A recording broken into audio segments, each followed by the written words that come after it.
In this video, I'm going to talk you through some ways to link your social media and your blog. Now, for the purposes of this video, I'm going to assume that you have a WordPress blog because that's the most popular blogging platform. If you have a different type of site, then what I'm going to explain in this video is still possible to do. It's just going to be a lot more difficult. But if you have a WordPress site, then what I'm going to explain here is actually going to be quite simple. Now, there are several reasons why you would want to link your social media and your blog. First of all, it makes sure that your blog never looks tired. And it saves you from having to update it quite so often, because once you update your social media, you update your blog at the same time. Now, the more often your blog gets updated, the more often it gets crawled by search engines. And that increases its position in the search engine ranking positions, otherwise known as SERPs. Now, the first one that I want to tell you about is how you go about adding your latest tweets into the sidebar of your blog. Okay, the first thing to do is to log into your WordPress dashboard. Come over here to where it says plugins, and then click here where it says add new. And the plugin that we're going to install is this one, WP Twitter Feeds, and you can do a search for it here in the search box. So just click here where it says install now. And there we go, that's installed. All I have to do now is click here where it says activate plugin. There we go, that's done. And now you can see it's here in the plugins page. Okay, I'm going to set this up so that it displays tweets in the main sidebar. So what we're going to do, come up here to where it says appearance and then widgets. Okay, and if I scroll down to the bottom of the page, you'll see WP Twitter Feeds. So let's just drag that up into the main sidebar. Just drag it up to the top of the page.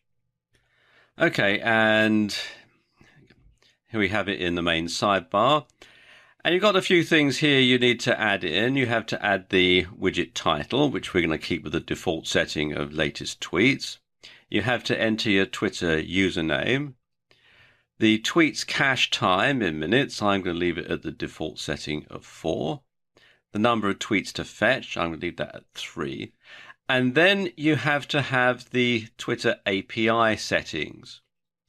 And for that, you have to get that from Twitter. So let me just pause the video and take you to their website. To create an API key, come here to apps.twitter.com and click here on the link where it says, please sign in with your Twitter account to create and maintain Twitter apps. So we just click there. And you enter your phone number, email, or username and your password into these boxes here. And you can either check or uncheck the box that says remember me. So let me just pause the video while I do that. And when that's done, click on the button here to log in. And it's telling me I don't currently have any Twitter apps, so I'm going to click here on this button that says Create New App. And it takes you through to this page, and there's some information you have to enter. First of all, you want the application name, and this has to be a unique name. It mustn't contain the word Twitter, and it must be different from every other application name that there is out there, which is quite a tall order. So what I usually do is enter my website URL, or the first part of it, and a number, and that will mean that it'll be a unique name. So let's just enter that in. Then you have to enter the description, and this isn't publicly available. It's just something that will show up if you log in again and need to create another app. So it's just for your own memory jogging, really. And then you also need to enter the website URL, and this has to be the full URL of the website, including the HTTP. Then you have the callback URL. And in most cases, like the one that we're going to use here, you don't need to enter anything into this field here. You can actually leave this blank. So let's just enter this other information in. And when all that is done, you have to scroll down and agree to the developer agreement. It's all sort of fairly straightforward. You've got all the legal stuff. So you check the box that says, yes, I agree. And then you click here, create your Twitter application. And there we go. It's telling me that my application has been created and it's got the application name. Now I need to get the API key and the API secret, and sometimes these are also referred to as the consumer key and the consumer secret, respectively. So to get those, I need to click on this tab here that says Keys and Access Tokens. And you can see we've got the consumer key and the consumer secret. And what I need to do now is to copy and paste these into the application. So let me just pause the video while I do that. Okay, that's pasted in.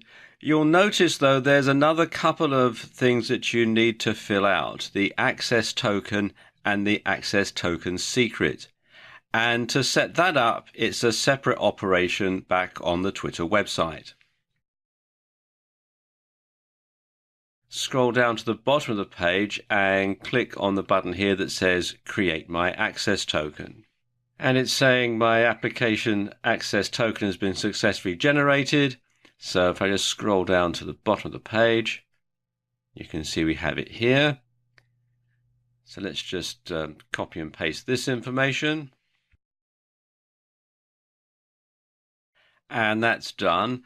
One thing about the access token, it is hyphenated, and on some monitors you'll find that it is on 2 lines when you get it out of the Twitter website.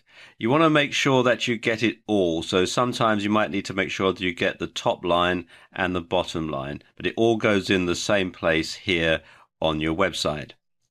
Okay, let's just scroll down a bit. You can also show Twitter intents or hide Twitter intents text. The style, you can have list or a slider. I'm going to leave it at list. You can have a circular avatar image, display the avatar image, exclude quoted replies, show a go after the time, and you can set Twitter like short time or screen time. You can show the widget border, and you can have a different theme if you wish. I'm going to leave all this at the default settings and just click here on Save.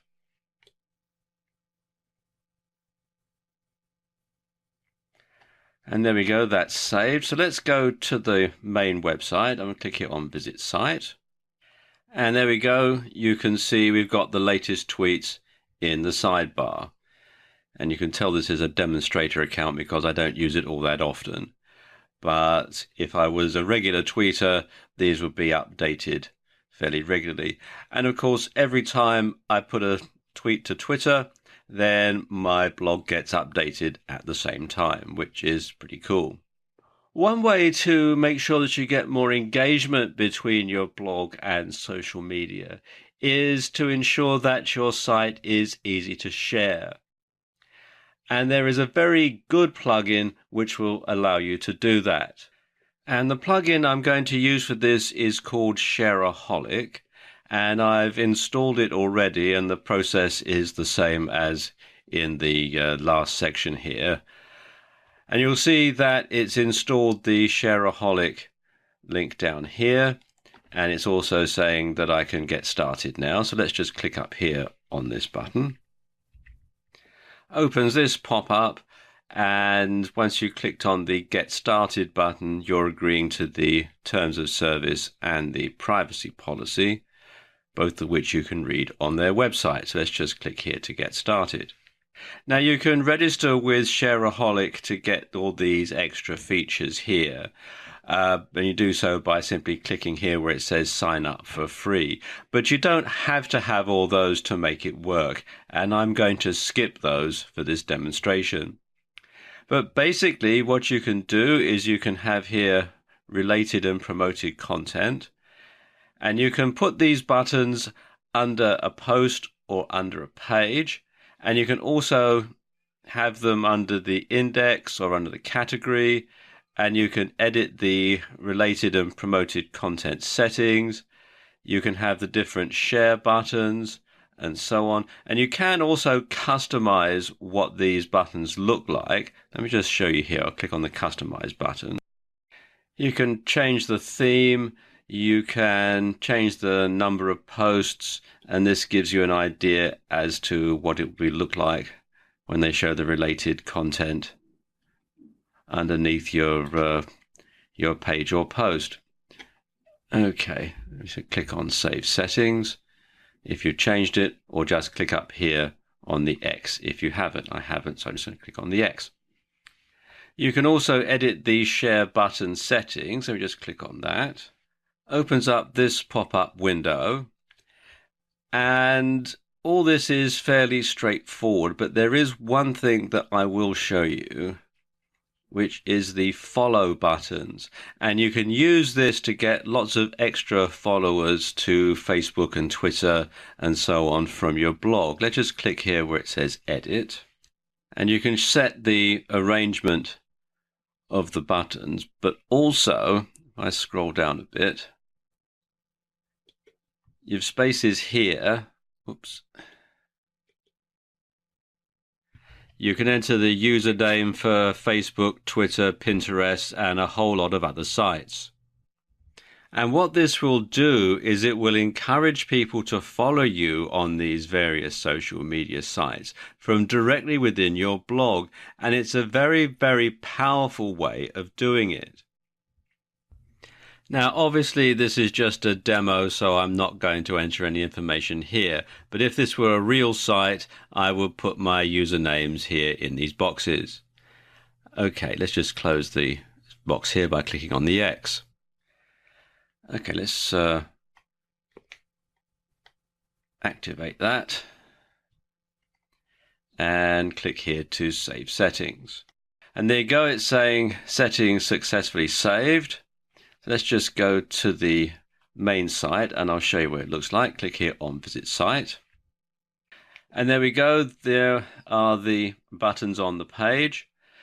And this just makes it so easy for people to share the content on Facebook and Twitter and all these other social media sites. Plus, of course, if we'd set up the Follow Me section, people could easily follow you on these social media sites as well.